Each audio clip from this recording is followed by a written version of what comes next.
The Blue Carbuncle by Sir Arthur Conan Doyle.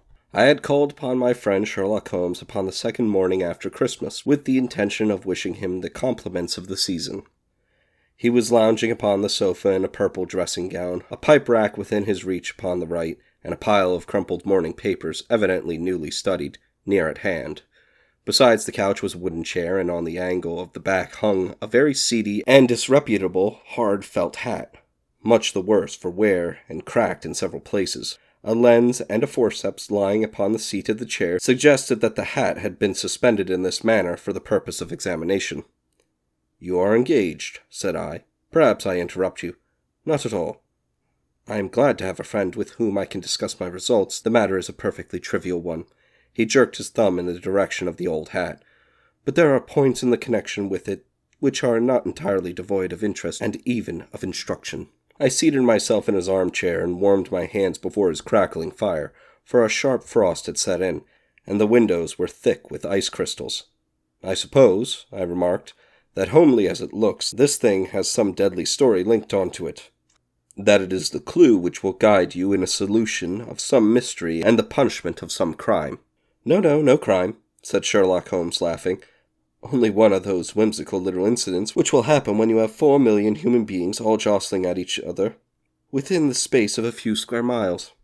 Amid the action and reaction of so dense a swarm of humanity, every possible combination of events may be expected to take place, and many a little problem will be presented which may be striking and bizarre without being criminal. We have already had experience of such." "So much so," I remarked, "that of the last 6 cases which I have added to my notes, 3 have been entirely free of any legal crime." "Precisely. You allude to my attempt to recover the Irene Adler papers, to the singular case of Miss Mary Sutherland, and to the adventures of the man with the twisted lip. Well, I have no doubt that the small matter will fall into the same innocent category. You know Peterson, the commissionaire?" "Yes. It is him that this trophy belongs." "It is his hat." No, he found it. Its owner is unknown. I beg that you will look upon it not as a battered billycock, but as an intellectual problem. And first, as to how it came here, it arrived upon Christmas morning in the company with a good fat goose, which is, I have no doubt, roasting at this moment in front of Peterson's fire. The facts are these. About 4 o'clock on Christmas morning, Peterson, who, as you know, is a very honest fellow, was returning from some small jollification, and was making his way homeward down Tottenham Court Road. In front of him he saw, in the gaslight, a tallish man, walking with a slight stagger, and carrying a white goose slung over his shoulder. As he reached the corner of Goodge Street, a row broke out between this stranger and a little knot of roughs. One of the latter knocked off the man's hat, on which he raised his stick to defend himself, and, swinging it over his head, smashed the shop window behind him. Peterson had rushed forward to protect the stranger from his assailants, but the man, shocked at having broken the window, and seeing an official-looking person in uniform rushing towards him, dropped his goose, took to his heels, and vanished amid the labyrinth of small streets which lie at the back of Tottenham Court Road. The roughs had also fled at the appearance of Peterson, so that he was left in possession of the field battle, and also of the spoils of victory in the shape of this battered hat and a most unimpeachable Christmas goose, which surely he restored to their owner. My dear fellow, there lies the problem. It is true that for Mrs. Henry Baker was printed upon a small card which was tied to the bird's left leg, and it is also true that the initials H.B. are legible upon the lining of this hat. But as there are some thousands of Bakers, and some hundreds of Henry Bakers in this city of ours, it is not easy to restore lost property to any one of them. What, then, did Peterson do? He brought round both hat and goose to me on Christmas morning, knowing that even the smallest problems are of interest to me. The goose was retained until this morning, when there were signs that, in spite of the slight frost, it would be well that it should be eaten without unnecessary delay. Its finder has carried it off, therefore, to fulfill the ultimate destiny of a goose, while I continue to retain the hat of the unknown gentleman who lost his Christmas dinner. Did he not advertise? No. Then what clue could you have as to his identity? Only as much as we can deduce. From his hat.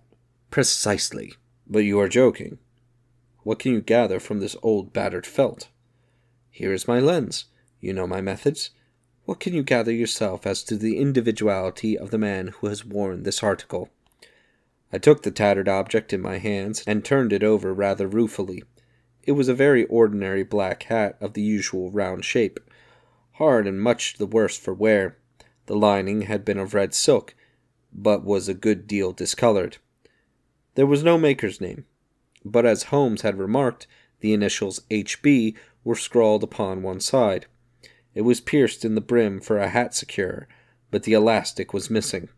For the rest, it was cracked, exceedingly dusty, and spotted in several places, although there seemed to have been some attempt to hide the discolored patches by smearing them with ink. "I can see nothing," said I, handing it back to my friend. "On the contrary, Watson, you can see everything. You fail, however, to reason from what you see. You are too timid in drawing your inferences." "Then pray tell me what it is that you can infer from this hat." He picked it up and gazed at it in the peculiar introspective fashion which it was characteristic of him. "It is perhaps less suggestive than it might have been," he remarked, "and yet there are a few inferences which are very distinct, and a few others which represent at least a strong balance of probability. That the man was highly intellectual is of course obvious upon the face of it, and also that he was fairly well-to-do within the last 3 years, although he has now fallen upon evil days. He had foresight, but has less now than formerly, pointing to a moral retrogression, which, when taken with the decline of his fortunes, seems to indicate some evil influence, probably drink, at work upon him. This my account also for obvious fact that his wife has ceased to love him." "My dear Holmes!" "He has, however, retained some degree of self-respect," he continued, disregarding my remonstrance.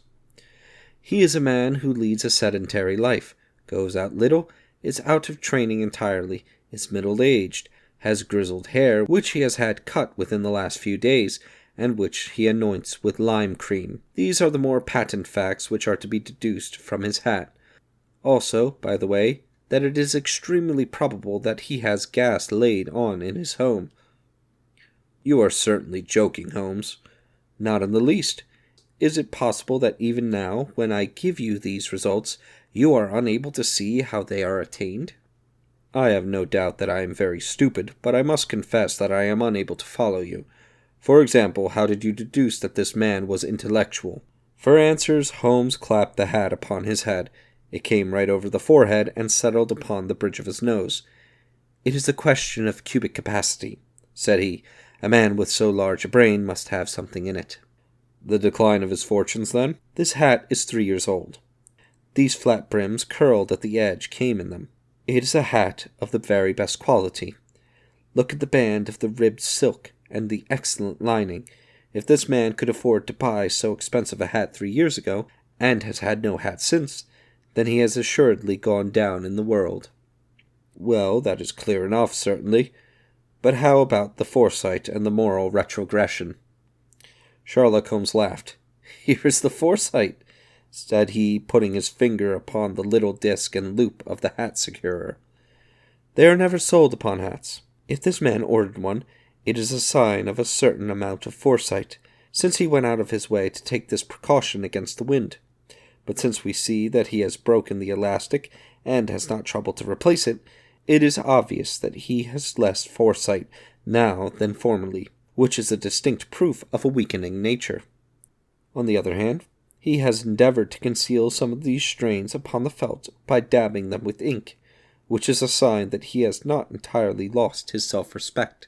"Your reasoning is certainly plausible." "The further point that he is middle-aged, that his hair is grizzled, that it has been recently cut, and that he uses lime cream are all to be gathered from a close examination of the lower parts of the lining. The lens discloses a large number of hair ends, clean cut by the scissors of the barber. They all appear to be adhesive, and there is a distinct odor of lime cream. This dust, you will observe, is not the gritty grey dust of the street, but the fluffy brown dust of the house, showing that it has been hung up indoors most of the time, while the marks of moisture upon the inside are proof positive that the wearer perspired very freely, and could therefore hardly be in the best of training. But his wife, you said that she has ceased to love him? This hat has not been brushed for weeks. When I see you, my dear Watson, with a week's accumulation of dust upon your hat, and when your wife allows you to go out in such a state, I shall fear that you also have been unfortunate enough to lose your wife's affection. But he might be a bachelor. Nay, he was bringing home the goose as a peace offering to his wife. Remember the card upon the bird's leg. You have an answer to everything, but how on earth do you deduce that the gas is not laid on in his house? One tallow stain, or even two, might come by chance, but when I see no less than 5, I think that there can be little doubt that the individual might be brought into frequent contact with burning tallow, walks upstairs at night probably with his hat in one hand and a guttering candle in the other. Anyhow, he never got tallow stains from a gas jet. Are you satisfied? Well, it is very ingenious, said I, laughing, but since you said just now that there has been no crime committed, and no harm done save the loss of a goose, all this seems to be rather a waste of energy.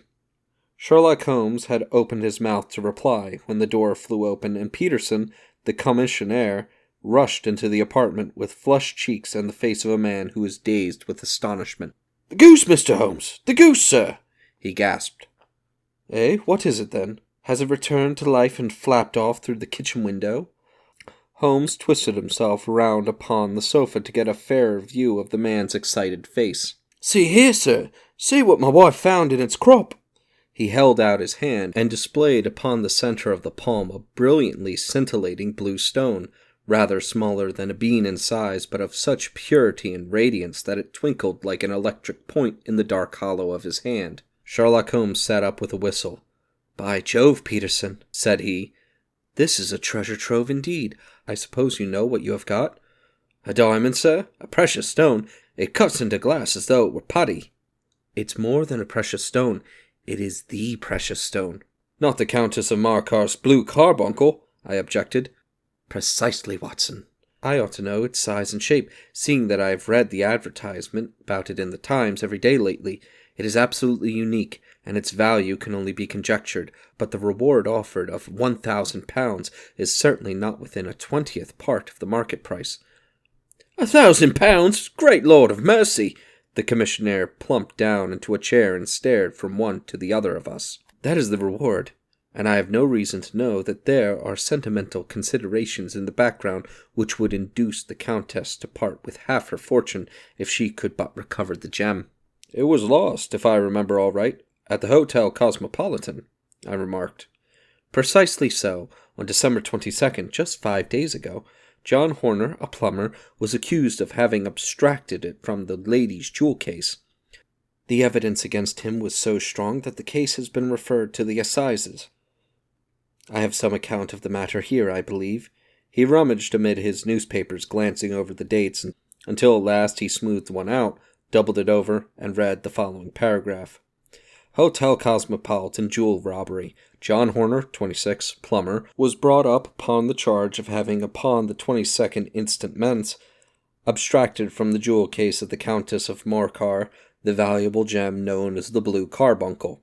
James Ryder, upper attendant at the hotel, gave his evidence to the effect that he had shown Horner up to the dressing-room of the Countess of Morcar upon the day of the robbery in order that he might solder the second bar of the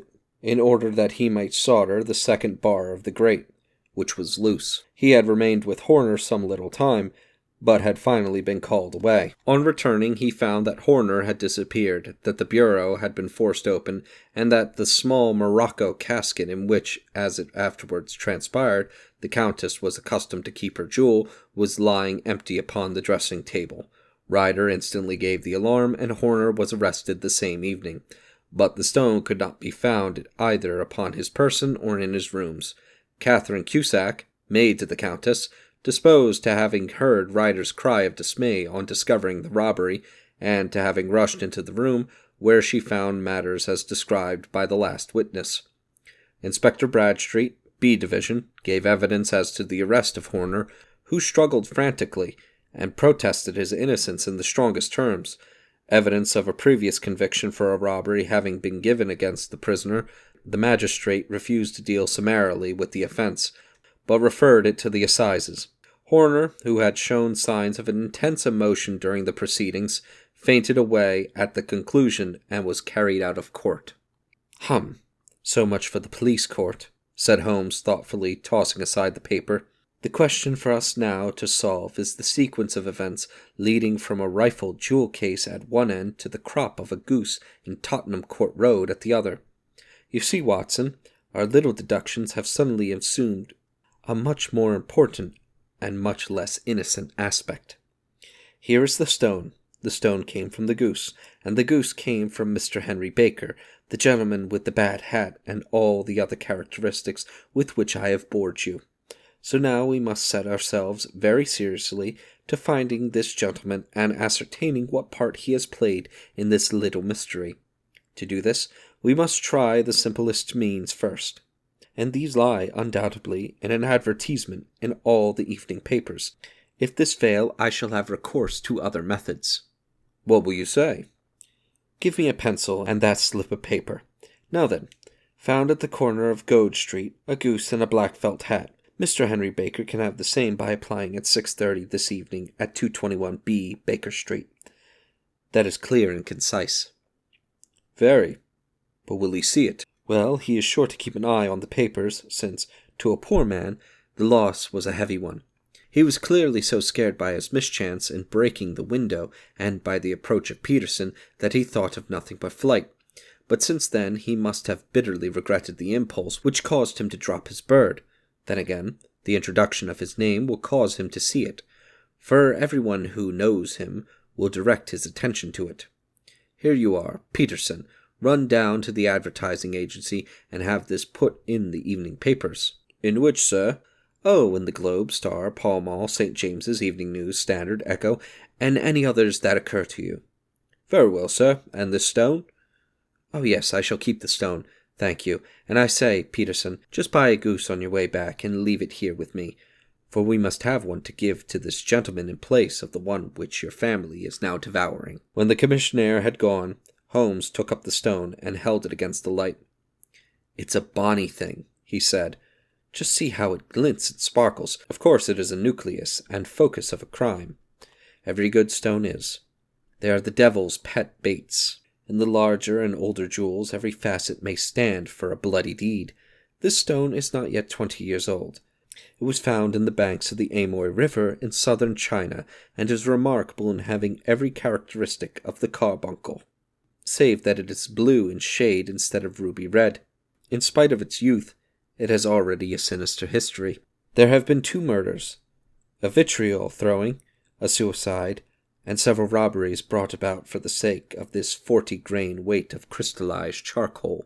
Who would think that so pretty a toy would be a purveyor to the gallows and the prison? I'll lock it up in my strong-box now and drop a line to the Countess to say that we have it. Do you think that this man Horner is innocent? I cannot tell. Well then, do you imagine that this one, Henry Baker, had anything to do with the matter? It is, I think, much more likely that Henry Baker is an absolutely innocent man, who had no idea that the bird which he was carrying was of considerably more value than if it were made of solid gold. That, however, I shall determine by a very simple test if we have an answer to our advertisement. And you can do nothing until then? Nothing. In that case, I shall continue my professional round, but I shall come back in the evening at the hour you have mentioned, for I should like to see the solution of so tangled a business. Very glad to see you. I dine at 7. There's a woodcock, I believe. By the way, in view of recent occurrences, perhaps I ought to ask Mrs. Hudson to examine its crop. I had been delayed at a case, and it was a little after 6:30 when I found myself in Baker Street once more. As I approached the house, I saw a tall man in a Scotch bonnet with a coat which was buttoned up to his chin, waiting outside in a bright semicircle which was thrown from the fanlight. Just as I arrived, the door was opened, and we were shown up together to Holmes's room. Mr. Henry Baker, I believe, said he, rising from his armchair and greeting his visitor with the easy air of geniality which he could so readily assume. Pray take this chair by the fire, Mr. Baker. It is a cold night, and I observe that your circulation is more adapted for summer than for winter. Ah, Mr. Watson, you have just come at the right time. Is that your hat, Mr. Baker? Yes, sir, that is undoubtedly my hat. He was a large man with rounded shoulders, a massive head, and a broad, intelligent face, sloping down to a pointed beard of grizzled brown. A touch of red in nose and cheeks, with a slight tremor of his extended hand. Recalled Holmes surmised as to his habits. His rusty black frock coat was buttoned right up in front, with the collar turned up, and his lank wrists protruded from his sleeves without a sign of cuff or shirt. He spoke in a slow staccato fashion, choosing his words with care, and gave the impression generally of a man of learning and letters who had ill usage at the hands of fortune. "We have retained these things for some days," said Holmes, "because we expected to see an advertisement from you giving your address. I am at a loss to know now why you did not advertise." Our visitor gave a rather shamefaced laugh. "Shillings have not been so plentiful with me as they once were," he remarked. "I had no doubt that the gang of roughs who assaulted me had carried off both my hat and the bird. I did not care to spend more money in a hopeless attempt at recovering them." "Very naturally. By the way, about the bird, we were compelled to eat it." "To eat it?" Our visitor half rose from his chair in his excitement. "Yes, it would have been of no use to anyone had we not done so, but I presume that this other goose upon this sideboard, which is about the same weight and perfectly fresh, will answer your purpose equally well?" "Oh, certainly, certainly," answered Mr. Baker with a sigh of relief. "Of course we still have the feathers, legs, crop, and so on of your own bird, so if you wish—" The man burst into a hearty laugh. "They might be useful to me as relics of my adventure," said he, "but beyond that I can hardly see what use the disjecta membra of my late acquaintance are going to be to me. No, sir, I think that, with your permission, I will confine my attentions to the excellent bird which I perceive upon the sideboard." Sherlock Holmes glanced sharply across at me, with a slight shrug of his shoulders. "There's your hat, then, and there your bird," said he. "By the way, would it bore you to tell me where you got the other one from? I am somewhat a fowl fancier, and I have seldom seen a better-grown goose." "Certainly, sir," said Baker, who had risen and tucked his newly gained property under his arm. "There are a few of us who frequent the Alpha Inn near the museum. We are to be found in the museum itself during the day, you understand. This year our good host, Windigate by name, instituted a goose club, by which, on consideration of some few pence every week, we were each to receive a bird at Christmas. My pence were duly paid, and the rest is familiar to you. I am much indebted to you, sir, for a Scotch bonnet is fitted neither to my years nor my gravity." With a comical pomposity of manner, he bowed solemnly to both of us and strode off upon his way. "So much for Mr. Henry Baker," said Holmes, when he had closed the door behind him. "It is quite certain that he knows nothing whatever about the matter. Are you hungry, Watson?" "Not particularly." "Then I suggest that we turn our dinner into a supper, and follow up this clue while it is still hot." "By all means." It was a bitter night, so we drew on our ulsters and wrapped cravats about our throats. Outside, the stars were shining coldly in a cloudless sky, and the breath of the passers-by blew out into smoke like so many pistol shots. Our footfalls rang out crisply and loudly as we swung through the Doctor's Quarter, Wimpole Street, Harley Street, and so through Wigmore Street into Oxford Street. In a quarter of an hour we were in Bloomsbury at the Alpha Inn, which is a small public house at the corner of one of the streets which runs down into Holborn. Holmes pushed open the door of the private bar and ordered 2 glasses of beer from the ruddy-faced, white-aproned landlord. "Your beer should be excellent if it is as good as your geese," said he. "My geese?" The man seemed surprised. "Yes, I was speaking only half an hour ago with Mr. Henry Baker, who was a member of your goose club." "Ah, yes, I see. But you see, sir, them's not our geese." "Indeed? Whose then?" "Well, I got 2 dozen from a salesman in Covent Garden." "Indeed? I know some of them. Which was it? Breckenridge is his name. Ah, I don't know him. Well, there's your good health, landlord, and prosperity to your house. Good night. Now for Breckenridge, he continued, buttoning up his coat as we came out into the frosty air.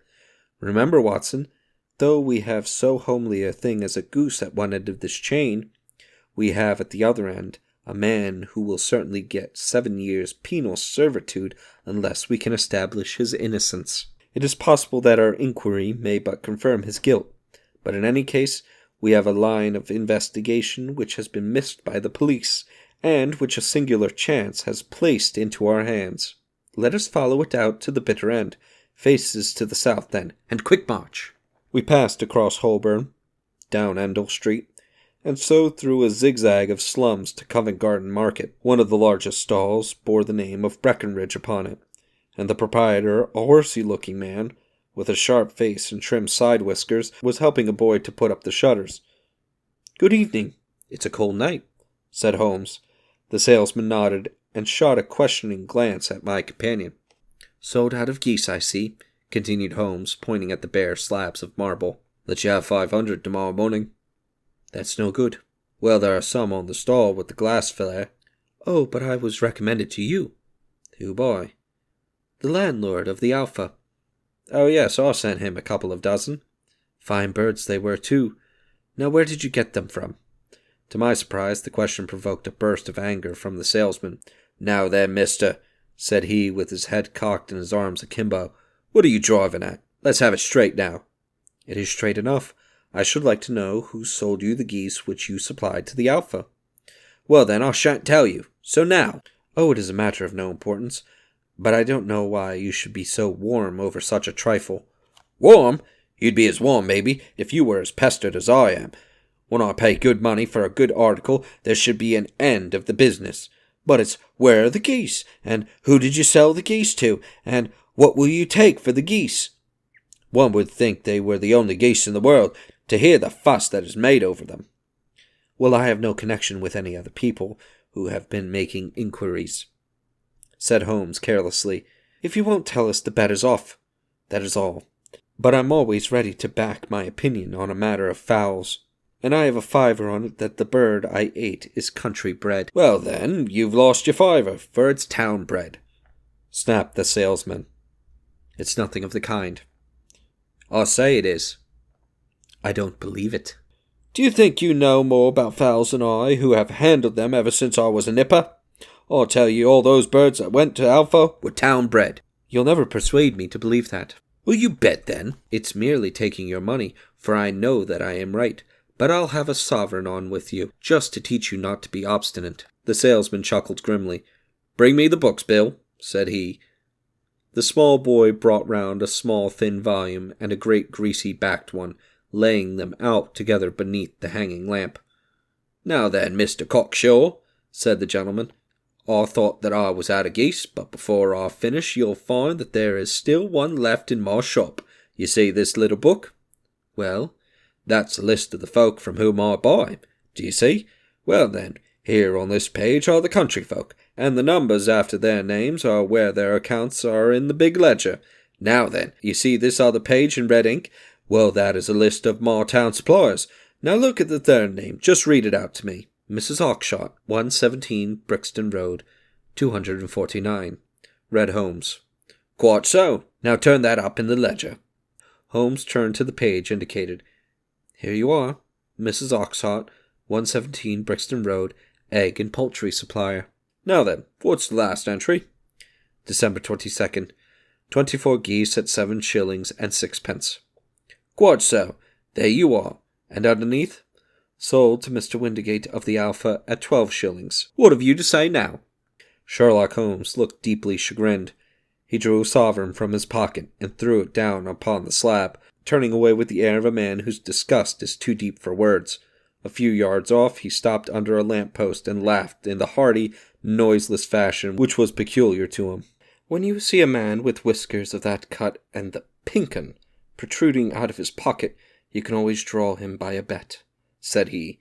I dare say that if I had £100 down in front of him, that man would not have given me such complete information as was drawn from him by the idea that he was doing me on a wager. Well, Watson, we are, I fancy, nearing the end of our quest, and the only point which remains to be determined is whether we should go on to this Mrs. Oakshott tonight, or whether we should reserve it for tomorrow. It is clear from what that surly fellow said that there are others besides ourselves who are anxious about the matter, and I should... His remarks were suddenly cut short by a loud hubbub which broke out from the stall which we had just left. Turning round, we saw a little rat-faced fellow standing in the centre of the circle of yellow light which was drawn by the swinging lamp, while Breckenridge, the salesman, framed in the door of his stall, was shaking his fists fiercely at the cringing figure. "I've had enough of you and your geese," he shouted. "I wish you were all at the devil together. If you come pestering me any more with your silly talk, I'll set the dog at you. You bring Mrs. Oakshott here, and I'll answer her. But what have you got to do with it? Did I buy the geese off you?" "No, but one of them was mine all the same," whined the little man. "Well, then ask Mrs. Oakshott for it." "She told me to ask you." "Well, you can ask the King of Prussia for all I care. I've had enough of it. Get out of this!" He rushed fiercely forward, and the inquirer flitted away into the darkness. "Ha! This may save us a visit to Brixton Road," whispered Holmes. "Come with me, and we will see what it is to be made of this fellow." Striding through the scattered knots of people who lounged round the flaring stalls, my companion speedily overtook the little man and touched him upon the shoulder. He sprang round, and I could see in the gas light that every vestige of colour had been driven from his face. "Who are you, then? What do you want?" he asked in a quavering voice. "Will you excuse me?" said Holmes blandly, "but I could not help overhearing the questions which you put to the salesman just now. I think that I could be of assistance to you." "You? Who are you? How could you know anything of the matter?" "My name is Sherlock Holmes. It is my business to know what other people don't." "But you can know nothing of this." "Excuse me, I know everything of it. You are endeavouring to trace some geese which were sold by Mrs. Oakshott of Brixton Road to a salesman named Breckenridge, by him in turn to Mr. Windigate of the Alpha, and by him to his club, of which Mr. Henry Baker is a member." "Oh, sir, you are the very man who I have longed to meet," cried the little fellow with outstretched hands and quivering fingers. "I can hardly explain to you how interested I am in this matter." Sherlock Holmes hailed a four-wheeler which was passing. "In what case we had better discuss it in a cosy room rather than in this wind-swept marketplace," said he. "But pray tell, before we go further, who is it that I have the pleasure of assisting?" The man hesitated for an instant. "My name is John Robinson," he answered with a sidelong glance. No, the real name," said Holmes sweetly. "It is always awkward doing business with an alias." A flush sprang to the white cheeks of the stranger. "Well, then," said he, "my name is James Ryder." "Precisely so. Head attendant of the Hotel Cosmopolitan. Pray step into the cab, and I shall soon be able to tell you everything which you would wish to know." The little man stood glancing from one to the other of us with half-frightened, half-hopeful eyes, as one who is not sure whether he is on the verge of a windfall or of a catastrophe. Then he stepped into the cab, and in half an hour we were back in the sitting-room at Baker Street. Nothing had been said during our drive, but the high, thin breathing of our new companion, and the clasping and unclasping of his hands, spoke of the nervous tension within him. "Here we are," said Holmes cheerily as we filed into the room. "The fire looks very seasonable in this weather. You look cold, Mr. Ryder. Pray take the basket chair. I will just put on my slippers before we settle this little matter of yours. Now then, you want to know what became of those geese?" "Yes, sir." "Or rather, I fancy, of that goose. It was one bird, I imagine, in which you were interested, white, with a black bar across the tail." Ryder quivered with emotion. "Oh, sir," he cried, "can you tell me where it went to?" "It came here." "Here?" "Yes, and a most remarkable bird it proved. I don't wonder that you should take an interest in it. It laid an egg after it was dead, the bonniest, brightest little blue egg that ever was seen. I have it here in my museum." Our visitor staggered to his feet and clutched the mantelpiece with his right hand. Holmes unlocked the strong box and held up the blue carbuncle. which shone out like a star with a cold, brilliant, many-pointed radiance. Ryder stood glaring with a face drawn, uncertain whether to claim or to disown it. "The game's up, Ryder," said Holmes quietly. "Hold up, man, or you'll be into the fire. Give him an arm back into his chair, Watson. He's not got blood enough to go in for a felony with impunity. Give him a dash of brandy. So, now he looks a little more human. What a shrimp it is, to be sure." For a moment he had staggered and nearly fallen, but the brandy brought a tinge of color into his cheeks, and he sat staring with frightened eyes at his accuser. "I have almost every link in my hands, and all the proofs which I could possibly need, so there is little which you need tell me. Still, that little may as well be cleared up to make the case complete. You had heard, Ryder, of this blue stone of the Countess of Morcar's?" "It was Catherine Cusack who told me of it," said he in a crackling voice. "I see, her ladyship's waiting maid. Well, the temptation of sudden wealth so easily acquired was too much for you, as it has been for better men before you. But you were not very scrupulous in the means you used. It seems to me, Ryder, that there is the making of a very pretty villain in you. You knew that this man, Horner, the plumber, had been concerned in some such matter before, and that suspicion would rest the more readily upon him. What did you do then?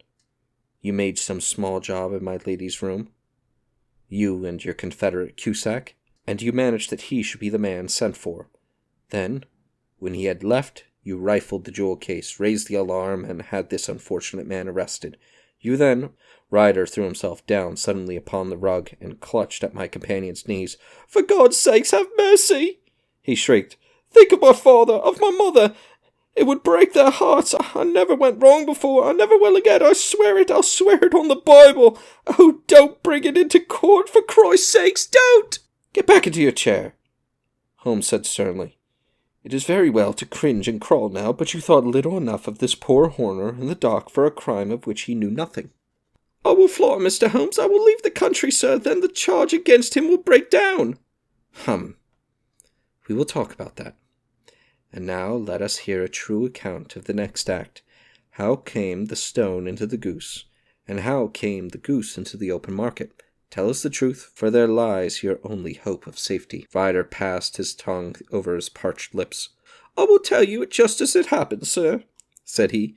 "When Horner had been arrested, it seemed to me that it would be best for me to get away with the stone at once, for I did not know at what moment the police might not take it into their heads to search me in my room. There was no place about the hotel where it would be safe. I went out, as if on some commission, and I made for my sister's house. She had married a man named Oakshott, and lived in Brixton Road, where she fattened fowls for the market. All the way there, every man I met seemed to me to be a policeman or a detective, and, for all that it was a cold night, the sweat was pouring down my face before I came to the Brixton Road.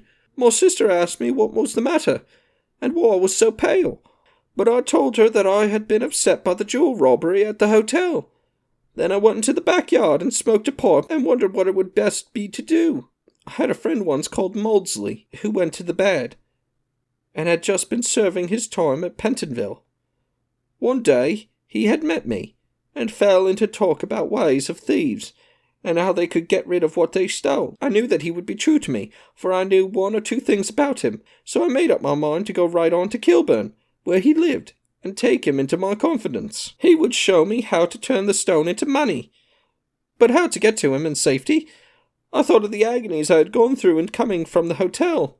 I might at any moment be seized and searched, and there would be the stone in my waist pocket. I was leaning against the wall at the time, and looking at the geese which were waddling about round my feet, and suddenly an idea came into my head which showed me how I could beat the best detective that ever lived. My sister had told me some weeks before that I might have the pick of her geese for a Christmas present, and I knew that she was always as good as her word. I would take my goose now, and in it I would carry my stone to Kilburn. There was a little shed in the yard, and behind this I drove one of the birds, a fine big one, white, with a barred tail. I caught it, and prying its bill open, I thrust the stone down its throat as far as my finger could reach. The bird gave a gulp, and I felt the stone pass along its gullet and down into its crop. But the creature flapped and struggled, and out came my sister to know what was the matter. As I turned to speak to her, the brute broke loose and fluttered off among the others. Whatever were you doing with that bird, Jem? Says she. Well, said I, you said you'd give me one for Christmas, and I was feeling which was the fattest. Oh, says she, we've set yours aside for you. Jem's bird, we call it. It's the big white one over yonder. There's 26 of them, which makes one for you, and one for us, and 2 dozen for the market. Thank you, Maggie, says I, but if it is all the same to you, I'd rather have the one I was handling just now. The other is a good 3 pound heavier, said she, and we fattened it expressly for you. Never mind, I'll have the other, and I'll take it now, said I. Oh, just as you like. And she, a little huffed, which is it you want, then? That white one with the barred tail, right in the middle of the flock. Oh, very well. Kill it, and take it with you. Well, I did what she said, Mr. Holmes, and I carried the bird all the way to Kilburn. I told my pal what I had done, for he was a man that it was easy to tell a thing like that to. He laughed until he choked, and we got a knife and opened the goose. My heart turned to water, for there was no sign of the stone, and I knew that some terrible mistake had occurred. I left the bird, rushed back to my sister's, and hurried into the backyard. There was not a bird to be seen there. Where are they all, Maggie? I cried. Gone to the dealer's, Jem. Which dealer's? Breckenridge of Covent Garden. But was there another with a barred tail? I asked. The same as the one I chose? Yes, Jem, there were 2 barred-tailed ones, and I could never tell them apart. Well then, of course, I saw it all, and I ran off as far as my feet would carry me to this man Breckenridge. But he had sold the lot at once, and no one word would he tell me as to where they had gone. You heard him yourselves tonight. Well, he has always answered me like that. My sister thinks that I'm going mad. Sometimes I think that I am myself. And now I am myself a branded thief, without ever having touched the wealth for which I sold my character. God help me! God help me! He burst into convulsive sobbing, with his face buried in his hands. There was a long silence, broken only by his heavy breathing and by the measured tapping of Sherlock Holmes' fingertips upon the edge of the table. Then my friend rose and threw open the door. "Get out," said he. "What, sir? Oh, heaven bless you!" "No more words. Get out!" And no more words were needed. There was a rush, a clatter upon the stairs, and a bang at the door, and the crisp rattle of running footfalls from the street. "After all, Watson," said Holmes, reaching up his hand for his clay pipe, "I am not retained by the police to supply their deficiencies. If Horner were in danger, it would be another thing, but this fellow will not appear against him, and the case must collapse. I suppose that I am committing a felony, but it is just possible that I am saving a soul. This fellow will not go wrong again. He is too terribly frightened. Send him to jail now, and you might make a jailbird for life. Besides, it is the season of forgiveness. Chance has put in our way a most singular and whimsical problem, and its solution is its own reward. If you will have the kindness to touch the bell, Doctor, we will begin another investigation, in which also a bird will be the chief feature."